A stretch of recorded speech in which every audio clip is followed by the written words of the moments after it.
and this is for anybody who's not here. And share the screen.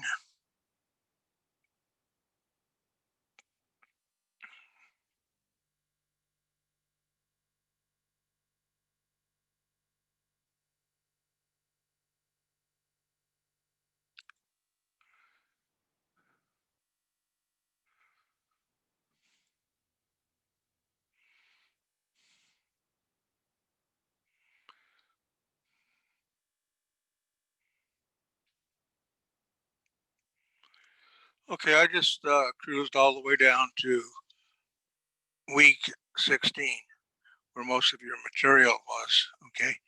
But not all of this will be on the exam. You might want to grab a pencil if you have it, or a pen if you have it, and mark down some things that will and won't be on the exam. I know when I do this, I hog the whole screen, so I don't think you can do much. Some of you can write on your screen. The integumentary system, okay? What will be on the practicum on Tuesday would be a histology slide of stratified squamous epithelium or the dermis. You will not be asked any thought questions like you were today. Okay. I noticed a couple of people in the background. I'm always looking. We're having trouble with those, but the scores still came out great. So the integumentary system, you need to know what it does. For instance, stratified squamous epithelium is primarily there to protect against abrasion, being the skin being roughed up. Nervous tissue, probably the only thing that I can think of on the exam is the slide that we have, and you can get those slides from histology photos or from Charlie's website, either one. Nervous tissue, the slide that shows a neuron, and it has some glial cells around it, but it shows the cell body, the dendrites, it shows the axon hillock and a part of the axon cylinder. You are not going to be asked questions about the nervous system. You are not going to be asked questions about the autonomic nervous system, other than possibly the vertebra model that we have seen several times, because it does show the sympathetic chain ganglia. You remember that model? We looked at it just the other day, the one of the cervical vertebra with the bifid spinous process, and it has a sympathetic chain ganglion, and you might be asked to answer that.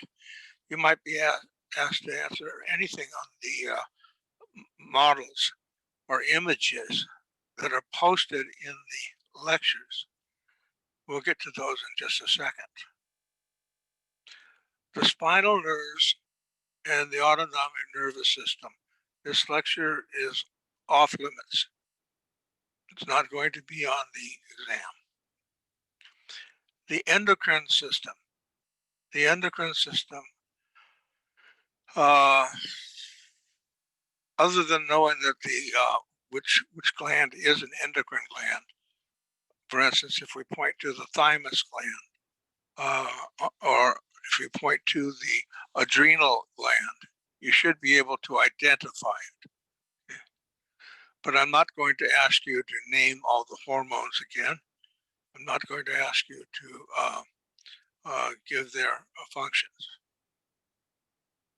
Now this we can skip, but it's very important for you. The website.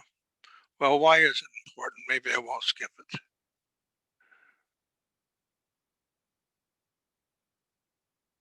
Down here at the bottom under Unit 4, this always happens. There are study guides for organs, practice PowerPoints for histology, practice histology slides. So those are things that have answers labeled with them. And I wish I could get that to go away.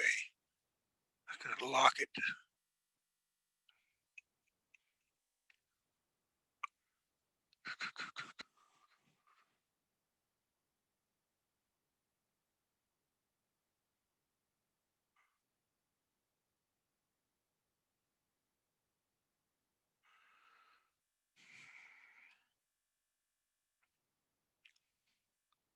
Come back up here. The drawing templates are not going to be on the exam. Those are templates for you in case you want to try to draw these things, if that helps you to remember them better. If you were in my face-to-face class in the past, you would be required to draw them. What would you be required to draw? Everything in the histology photos. We go there, and here are some simple photos of all the various types of tissue, and they all would be included. Do not forget the organs. Okay.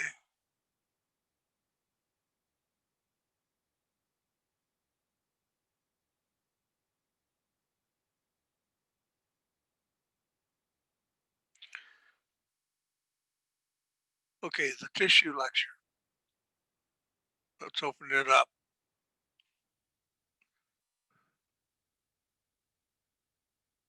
You need to know what a simple epithelium is. You need to know that it might be found in tubules, and in particular, simple cuboidal epithelium might be found in the tubules of the kidney. Now, you know that this is the kidney not just because of the tubules, but because of the glomerulus that is over here. The glomerulus is surrounded by Bowman's capsule. Bowman's capsule is simple squamous epithelium. Where are you going to record that kind of information? On that histology study guide that you're turning in next Tuesday. If you haven't done the study guide yet, that should be your first order of business, so that, as I said, you have a record of these items, and they make a lot more sense, I hope, when you try to study them. This is, again, the simple cuboidal epithelium. Here's the glomerulus, its face, and Bowman's capsule. We've gone over this 3 times. Be sure that you're going to identify the villi. And you know that villi are only found in the small intestine. Okay. But since they are part of the GI tract, the epithelium, this layer, is always going to be simple columnar.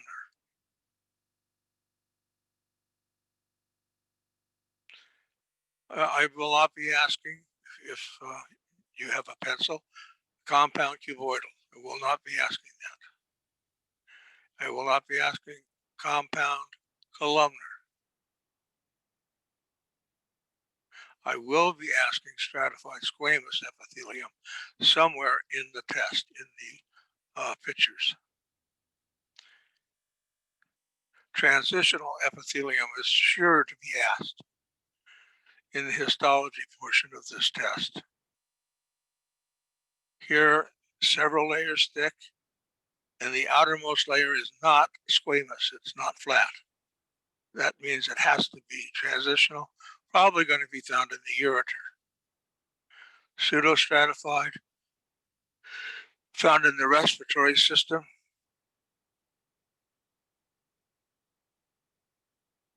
Here's the cilia that give it away. And this little thing here is nothing to bother with writing out, but think it out. It asks for a text page. That's only if you're going to go back and look it up. You're looking for simple cuboidal. What's its function and location? Well, if you want, just go on up to the page at the top, find simple cuboidal, and get your answer there.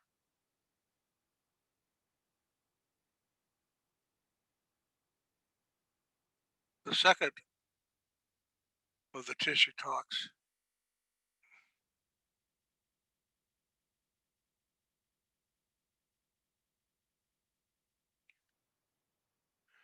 Okay, this is a relar connective tissue. Its function is to serve as a base membrane. It also nourishes and also takes away uh, uh, debris and metabolic byproducts from other cells. It nourishes and takes away, but mostly it's basement membrane, areolar connective tissue. Adipose, you got to be able to jump on that one real easy. Okay, just looks like bubbles. It also made me look like marshmallows floating. This is tendon. It's a dense, dense regular connective tissue. Okay, and tendon would be found joining muscle to bone. This is a perfect slide that you might be shown.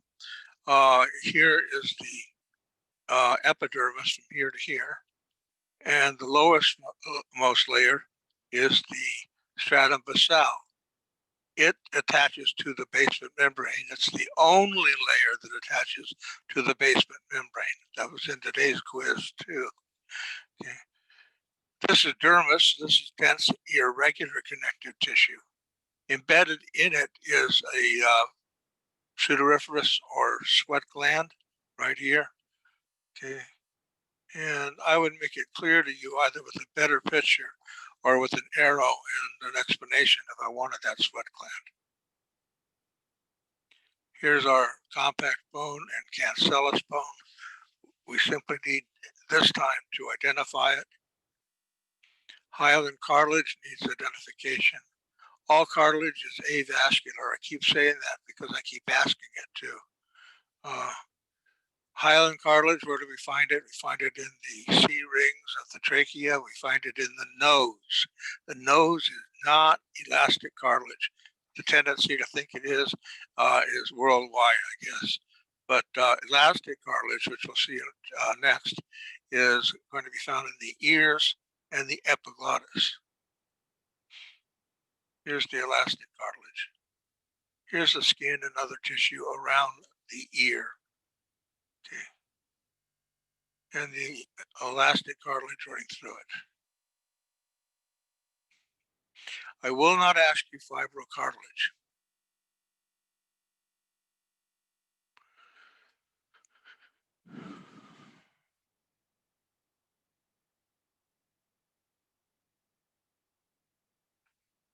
Okay. The organs and systems is a very big part of the test. The first approximately 1/3 of the test, 33 questions, are slides. They're going to be slides of tissues. I showed you a set of those at our last meeting. I'll probably run that set again. But the next 66 questions, or 2/3 of the test, will be models and images, of course, of models as we're playing here online.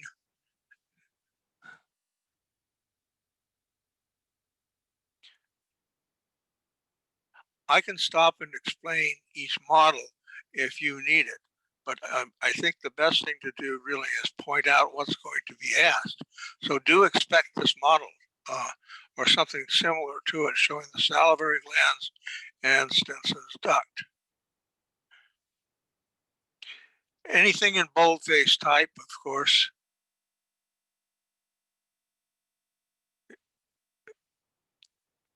On the model of the head that we have, okay, you might do vestibule or any of these items over here. Might also do epiglottis right here. The esophagus, okay, we have a slide for esophagus, but this one is off of a cat, shows it underneath, being pulled up underneath the trachea, and then the trachea is right here.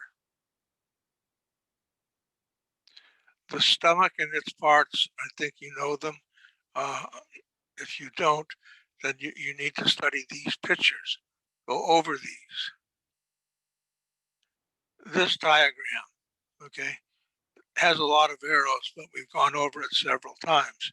You need to know what each arrow is pointing to, and if it has an important function, then you need to know the function that it has.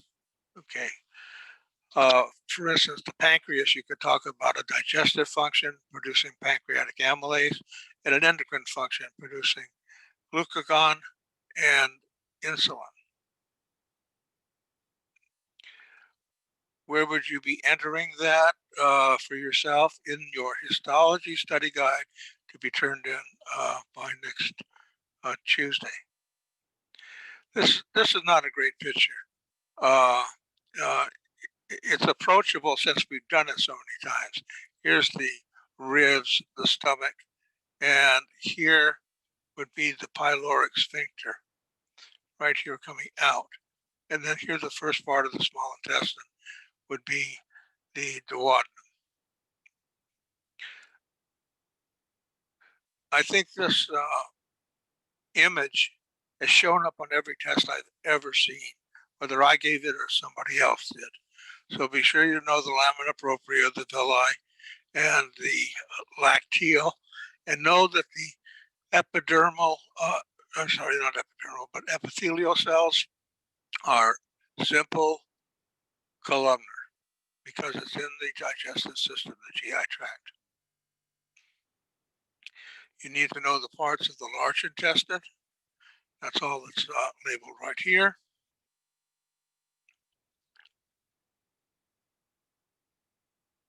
And another picture I don't like much. This is the large intestine here going away. And once you know that, maybe I would label it, if I use this picture, I would label that as a reference point for you. And then this little pouch is the cecum.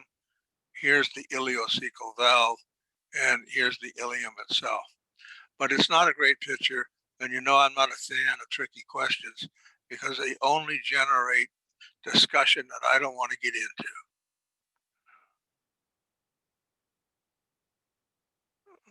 This one is nice though. The diaphragm shows very nicely here. The gallbladder too, once you figure it out, and the liver.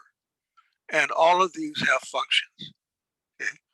This one in breathing, of course, the gallbladder in storing bile salts, the liver in producing bile salts, but the liver has 3 or 4 other functions that I gave you earlier. And then this one of the liver itself, this model, here's the falciform ligament, here's the hepatic portal vein. It comes from the small intestine, bringing newly acquired nutrients or any substance for that matter to the liver to be processed.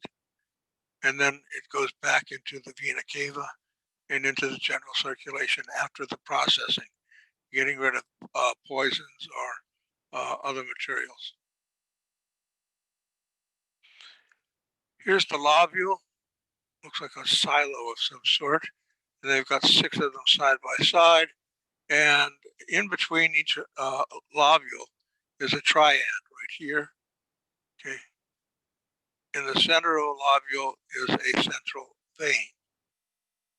They're showing it here, but here it's better. This quarter section of the lobule, the triad consists of a bile duct, since bile is what the liver is going to be producing, a hepatic artery, and the portal vein. Okay.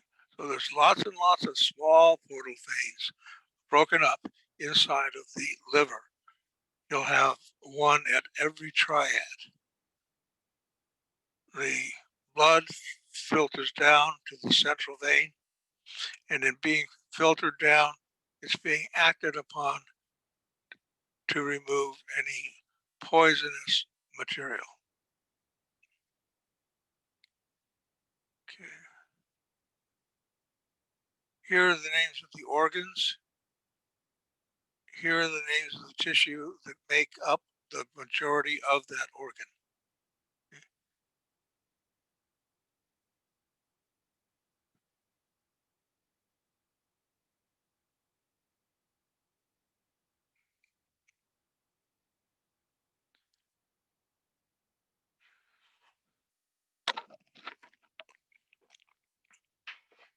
Okay, this is brand new. I guess because of Thanksgiving, we never got to it. And you are going to find it on the test. You are responsible for it. So I'm going to show it to you, but you're going to have to review it this weekend yourself. It's not difficult. Uh, First off, we'll do the female reproductive system. Okay. Do the reading, but I'll tell you about it as we go through it. And here's the system in cross section in a model. This structure right here in the center, that's the ovary. The ovary is a reproductive organ, and it's also an endocrine organ. As a reproductive organ, it produces the ova. Actually, the ova are already formed at birth, but it stores the ova then and then releases them later. When an ovum is released, it goes out in towards the abdomen and is captured by this structure that looks like a hand. I don't know if you can see that hand.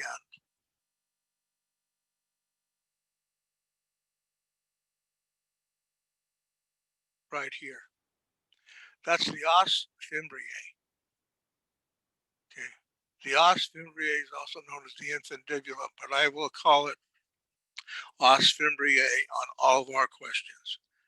And it captures the ovum that's released. It has hairs inside that beat and draw the ovum in. If it misses the catch and the ovum slips out into the abdominal cavity, then you may or may not have an unwanted pregnancy. If the ovum is not fertilized, no harm done. If the ovum was fertilized already and it slipped out, it wasn't caught, well, then you're going to get pregnancy in the abdominal cavity. And that's definitely unwanted. Here's the oviduct. Your book will give it different names. The oviduct is the normal path for the ovum to follow once it's released. It usually, not always, of course, it usually is fertilized, if it's going to be fertilized, right about where I stopped the cursor, about midway down the oviduct. And at that point, this enters here, it goes into, it doesn't show the entrance, to the uterus. Here's the uterus. The uterus is a very muscular organ, okay? Especially during childbirth. We all see it on television, if nowhere else. Okay, the inner lining of the uterus, just slightly darker here, is the endometrium. The endometrium. That's the proportion of the uterine wall that sets up for implantation if a fertilized ovum reaches that far. And that's where gestation will take place. This area here, lighter colored around it, is the myometrium. It's smooth muscle and very, very muscular, very, very strong. Endometrium, myometrium. The entrance or exit, whichever way you look at it, for the uterus is right here. This is a cartilage piece called the cervix. And then the vagina on the other side has these roughened edges called rugae. We used rugae once before. We used it in the stomach. And over here, here's the bladder. And the bladder has rugae as well. Exiting the bladder is the urethra. So we're back to the urinary system suddenly. Okay.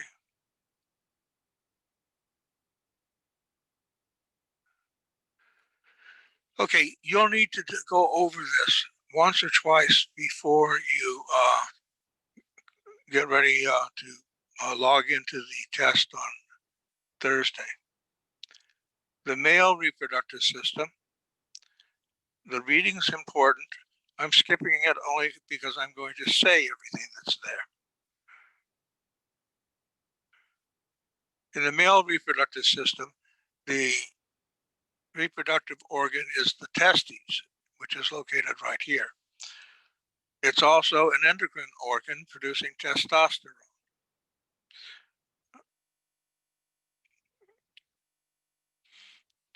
The testes, or the paired testes, are located in the scrotum. The scrotum has two compartments. They are completely separate from each other. If there's a disease like Lance Armstrong's testicular cancer, it's on one side. It doesn't spread to the other side. The spermatozoa are produced here. At first, by meiosis or gametogenesis, we have the production of spermatids. They're transported to this structure. This is the epididymis. And it's in the epididymis that they can fully mature into spermatozoa. Now there's a cord leading out. It's up here. It's circled. And it consists of many things.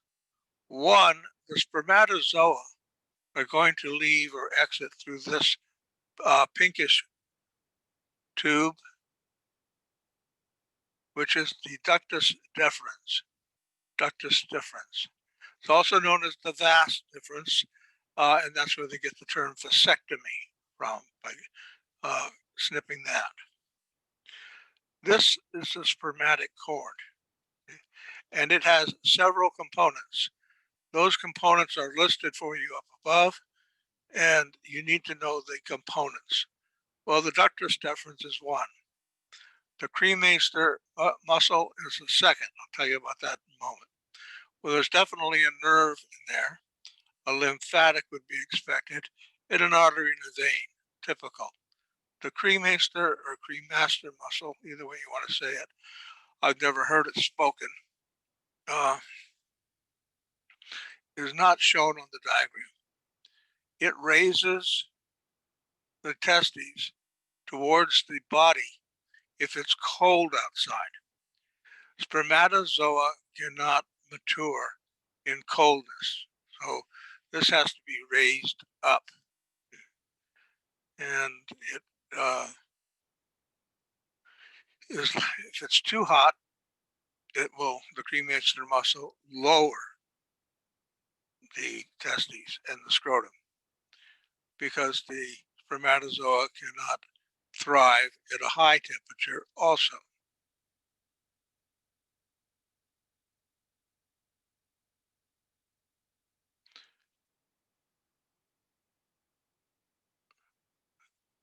All of these things in the spermatic cord enter the body through a hole on either side, or both sides, I should say.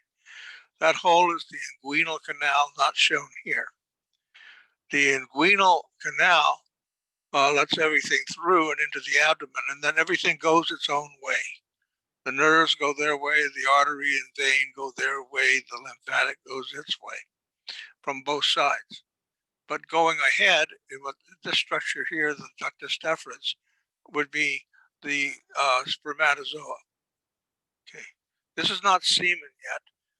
It's not fully ready. It needs some contribution from this structure. This is the seminal vesicle. There are two of those, one on the other side. The seminal vesicle produces an alkalizing agent, a fluid that is alkaline. It increases the volume of the forming semen, but as an alkalizing agent, it makes the semen more alkaline. Well, why is that important? because where its destination is supposed to be, in nature at least, the female reproductive system, the female reproductive system is too acidic and kills off the spermatozoa as soon as they arrive. So the spermatozoa have to bring along an alkalizing agent with them, and they do. Okay. That's contributed by the seminal vesicles, both of them. Then the roots coming from this side and the side you can't see converge and enter into this, the prostate gland.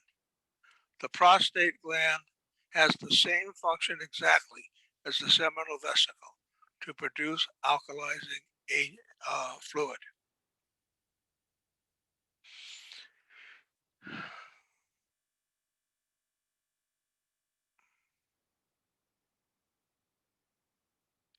Okay, the urethra is not shown here.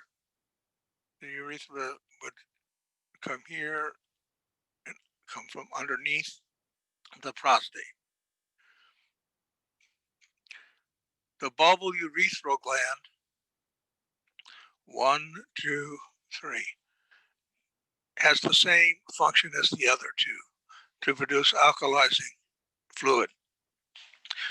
Did we need triplicates? Probably not, but we got them. We just live with it.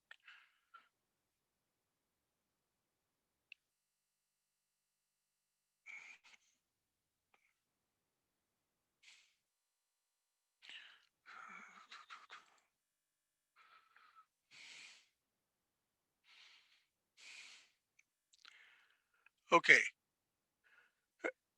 as I told you, there will be 33 questions on straight histology slides, and then 66 questions primarily on the material from the reading or from the text that I just showed you. There will probably be a few questions that are just general questions. They have no picture with them or anything like that, but that's always the case, and they shouldn't throw you either. So if I go through these with you, this is some examples of histology.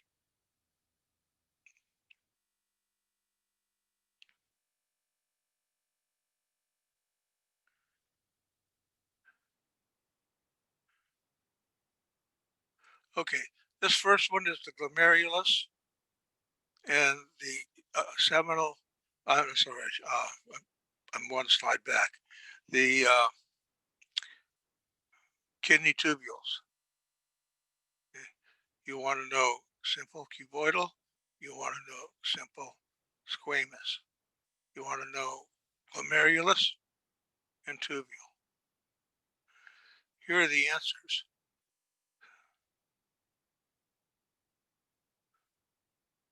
There's another one, and there's no answer except to name it simple cuboidal epithelium. Kidney, that should be kidney, of course. There's the glomerulus again. Now this is simple columnar epithelium. It's in the small intestine. We'll go down to the next slide where it's labeled. Okay. It doesn't look the same. It looks like we're on top of columns looking down. Well, it's sort of like fingers sticking up. And the villi would be just exactly like that. This is the simple columnar epithelium, which you know it's villi. What organ is it in? It's in the small intestine. Here's our stratified squamous epithelium for the outer skin, the epidermis, in other words. Here's the dermis down here. Okay. This one we should know because of the hairs, pseudostratified columnar epithelium. And this one was taken from the trachea.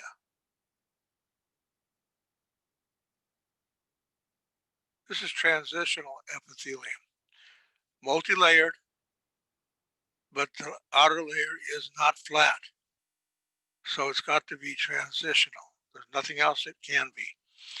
This is usually found in the ureter, and it allows the ureter to expand. This is going to be tendon, which is dense and regular, straight connective tissue. This shouldn't fool anybody. This is adipose.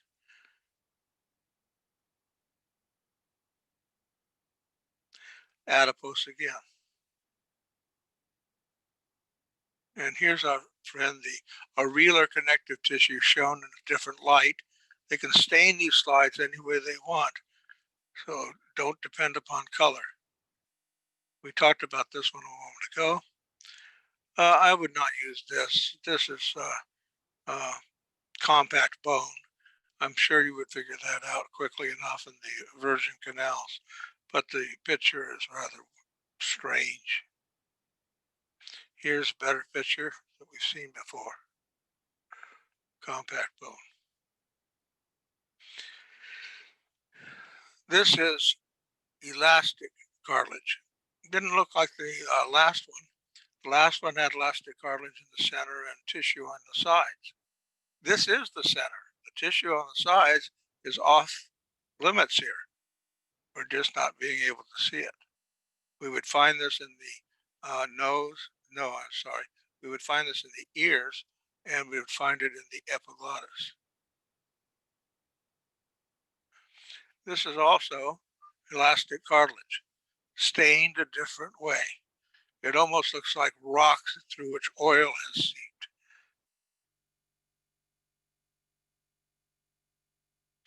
This is hyaline cartilage. We had a better picture a moment ago, but this is hyaline cartilage here. Still avascular. Chondrocytes occupy lacuna.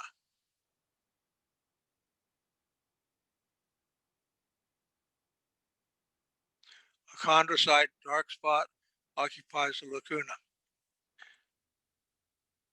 The osteocyte in compact bone occupies the lacuna there.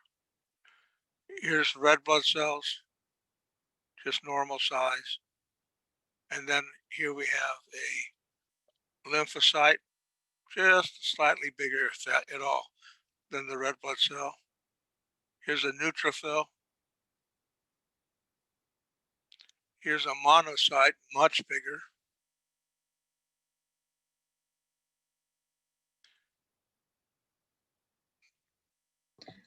Just to clarify, what is the function of the lymphocyte? The lymphocyte is a cleanup cell. Okay, it takes care of bacteria, broken down red blood cells.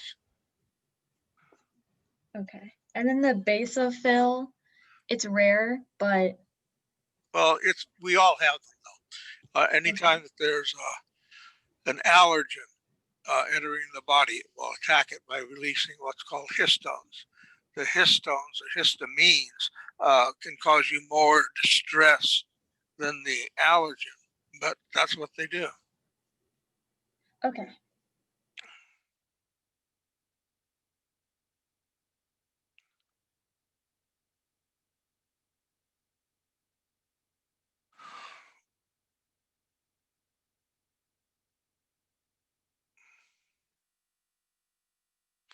Okay, this is a salivary gland. This is a whole organ, not just a tissue.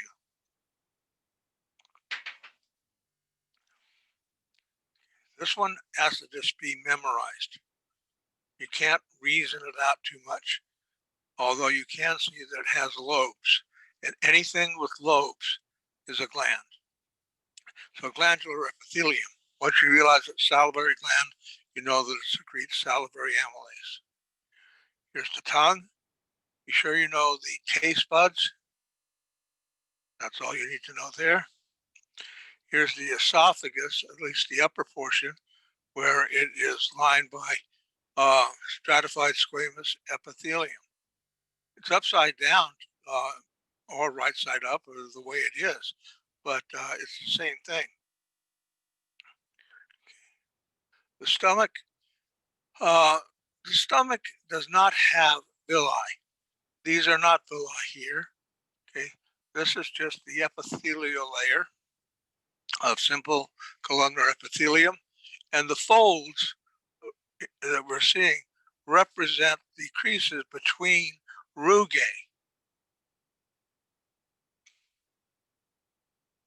Small intestine, I'm not going to take time on that one. I'm not going to take time on this one either because I got a better slide for you. This is liver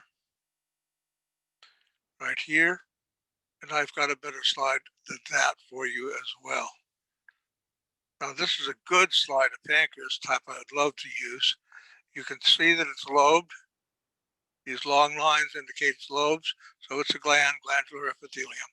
This is a islet, an islet, an islet. They have different shapes, and they contain both the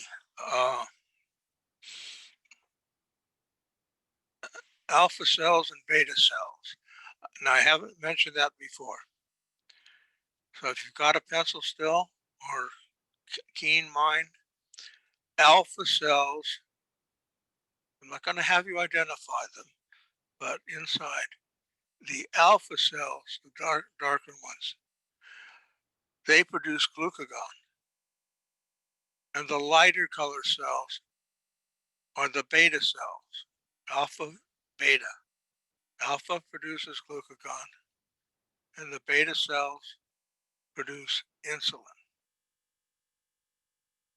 Okay. You're bound to come across that in your reading or studying over the weekend. We've seen the kidney. Here's lung. Okay.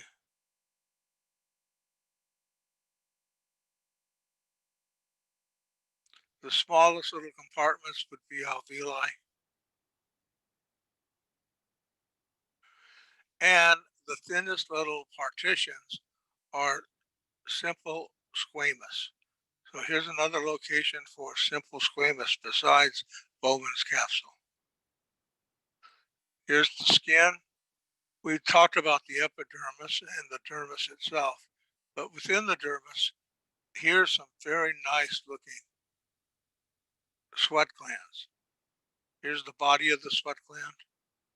And this one's really got quite a bit of the neck of the sweat gland showing. Down here at the base, and here, these are sebaceous glands. When I drew it for you, you're probably thinking, well, he put the sebaceous gland up top and the sweat gland down at the bottom. It's all in the way the cut is made. The more obliquely you make the cut at an angle, in other words, the more the sebaceous glands will tend to look like they're at the bottom. They're really not at the bottom. They're really here at the top. Now, I'm not going to try to explain that. It's not necessary. Just take a look at them. Right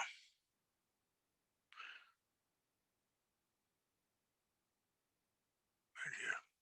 Those are the sebaceous glands. If you want to zoom into it, you can click the next to the zoom button on the, yeah, and you could expand it if you wanted to. Well, I can get it bigger, but what I wanted to do is get it centered. You know what I mean? Yeah, yeah, if you, because you've been zooming in on your page in general and not the middle one. Well, let me. I'm just using the control button. Yeah, if you do like the expand next to the plus, next to that zoom, then yeah. Okay, I'll try it in a second. Here's lymph. The most characteristic tissue that should be shown from lymph would be a lymph node. And that thing is filled with lots and lots of chambers. So that's where the blood is going to be located, in those chambers in the lymph node. All you have to know on this is that it is lymph.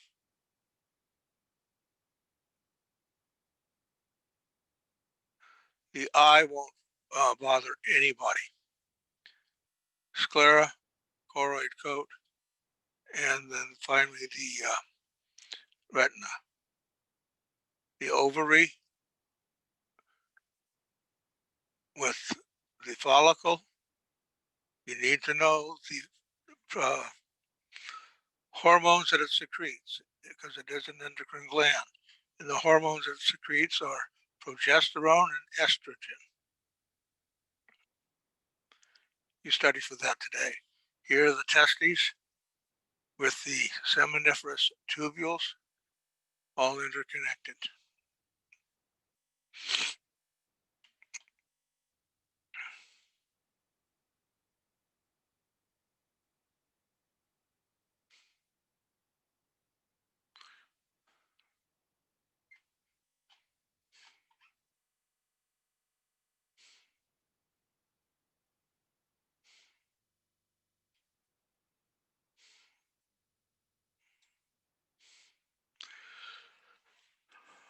Okay, you saw this one the other day, but it has nice pictures. This was an old test that I've used before, so that you know exactly what the test is going to look like. You're asked two questions here. This is out of the first 33. What organ is the slide taken from? That would be the kidney. Then the structure at the tip of the pointer. Well, we've got to find something that matches the kidney, and the alveolus doesn't. Follicle doesn't. Glomerulus does. Acinus and lobule. No, it's got to be glomerulus. This is the better slide I promised you of. Liver. This shows one lobule here. Now the lobule isn't nice and obliging in shape like the other one was. Here's the central vein. Okay. This corner here would be a triad. This is a triad over here. What's the functional unit? A lobule. What tissue type do we have here? This is a much better picture of hyaline cartilage. And where would you find it in the body? Somebody was getting them all right this the other day. That was great. But we all need to get to the point where we can say that we would expect to find the cartilage in the articular cartilages.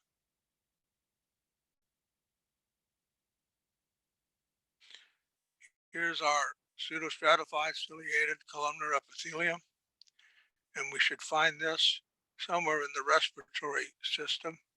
So trachea would be the answer for that. We saw this just a moment ago. This is the salivary gland. This one we had on a test, 2 tests back, 3 tests back. This is striated muscle. This is the voluntary muscle. Well, we got to find the right answer here. And here it is, skeletal muscle. Here's our friend, the areolar connective tissue in a third presentation, but those strands of hair at the bottom of the shower give it away. These two are the same. What are they? The white blood cells, they are neutrophils. 13, here's our lung again.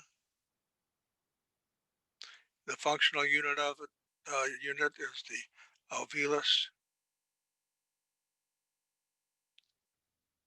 I mentioned earlier, this one could be on the test. What organ was it taken from? Well, we know it's nervous tissue. And even though we didn't study the spinal cord, there's no other nervous tissue there. And nobody ever really has difficulty with this. 16, what organ was this taken from? The testes. The testes. This was usually a harder one. and it's pointing to the seminiferous tubule. These tubules all happen to be aimed straight at you when they were cut here.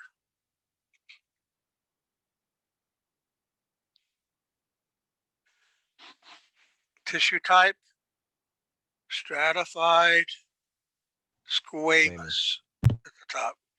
And then the function, which I told you earlier, protects from abrasion.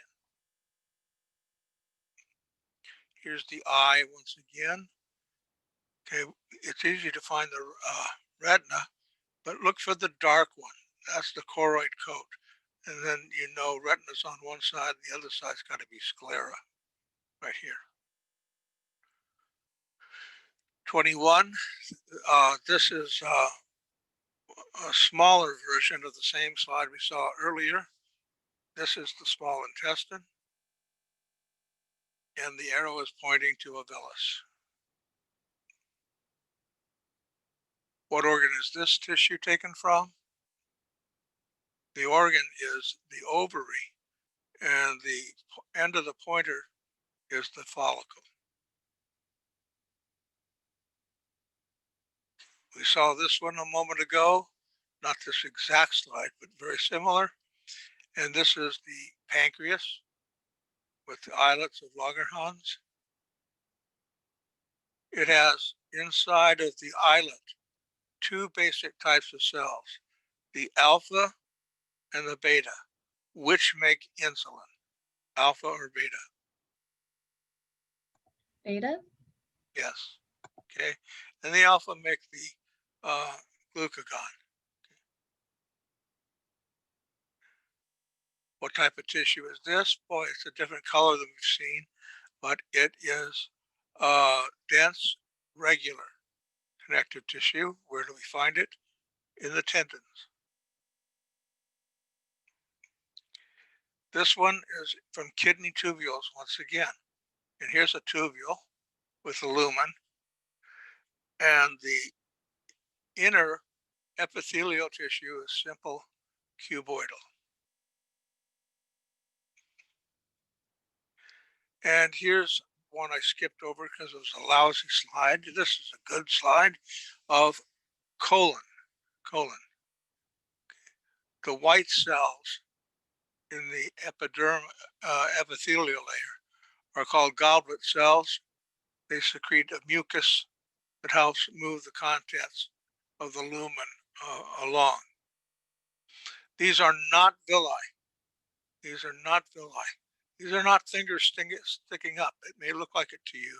What it is it's got creases or slices going down, okay, separating the two parts. So they're not villi. Only the small intestine has that. And then the structure at the end of the pointer is this tongue is a taste bud.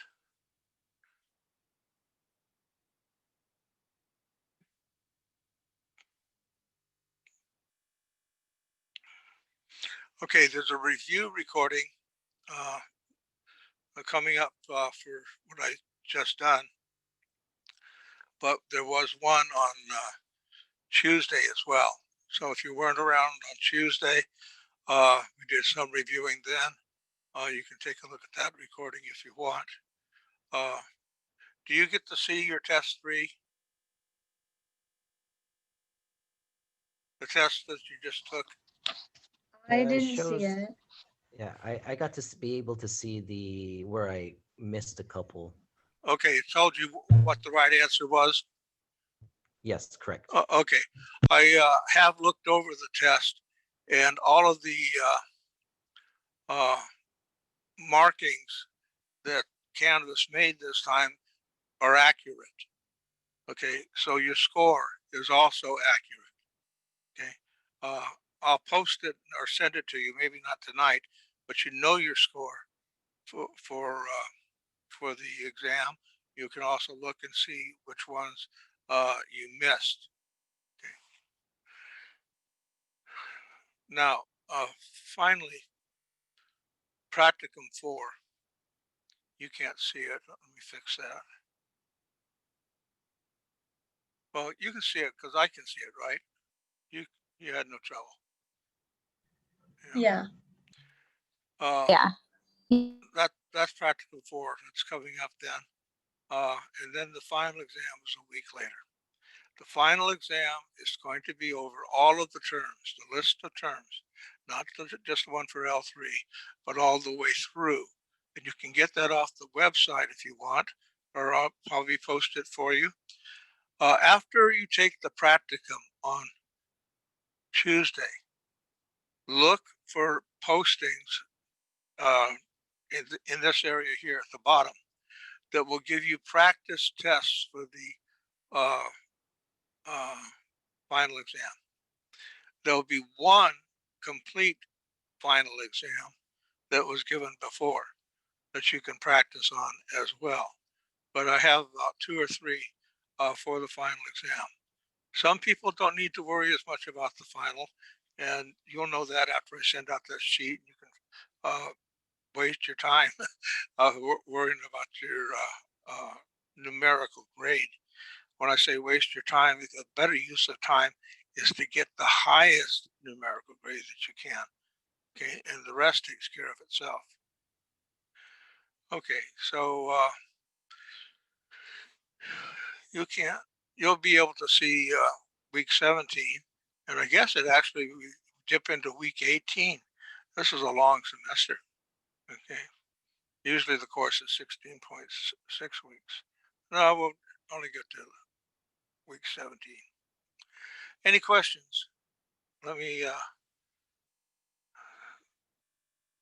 okay. That's pretty good. Quite a few people here still.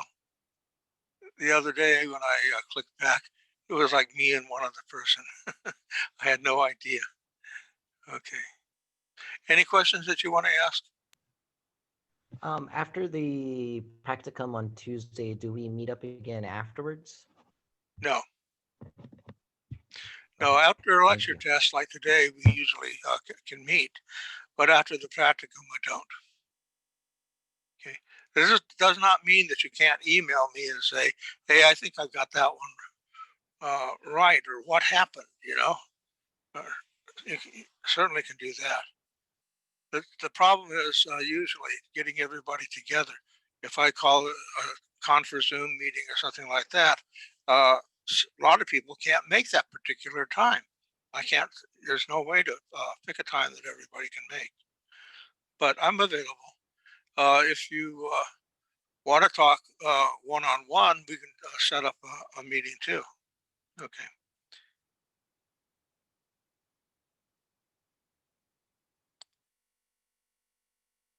Nothing else? That's it. Thank you, Charlie. Okay. Have a wonderful day. You too.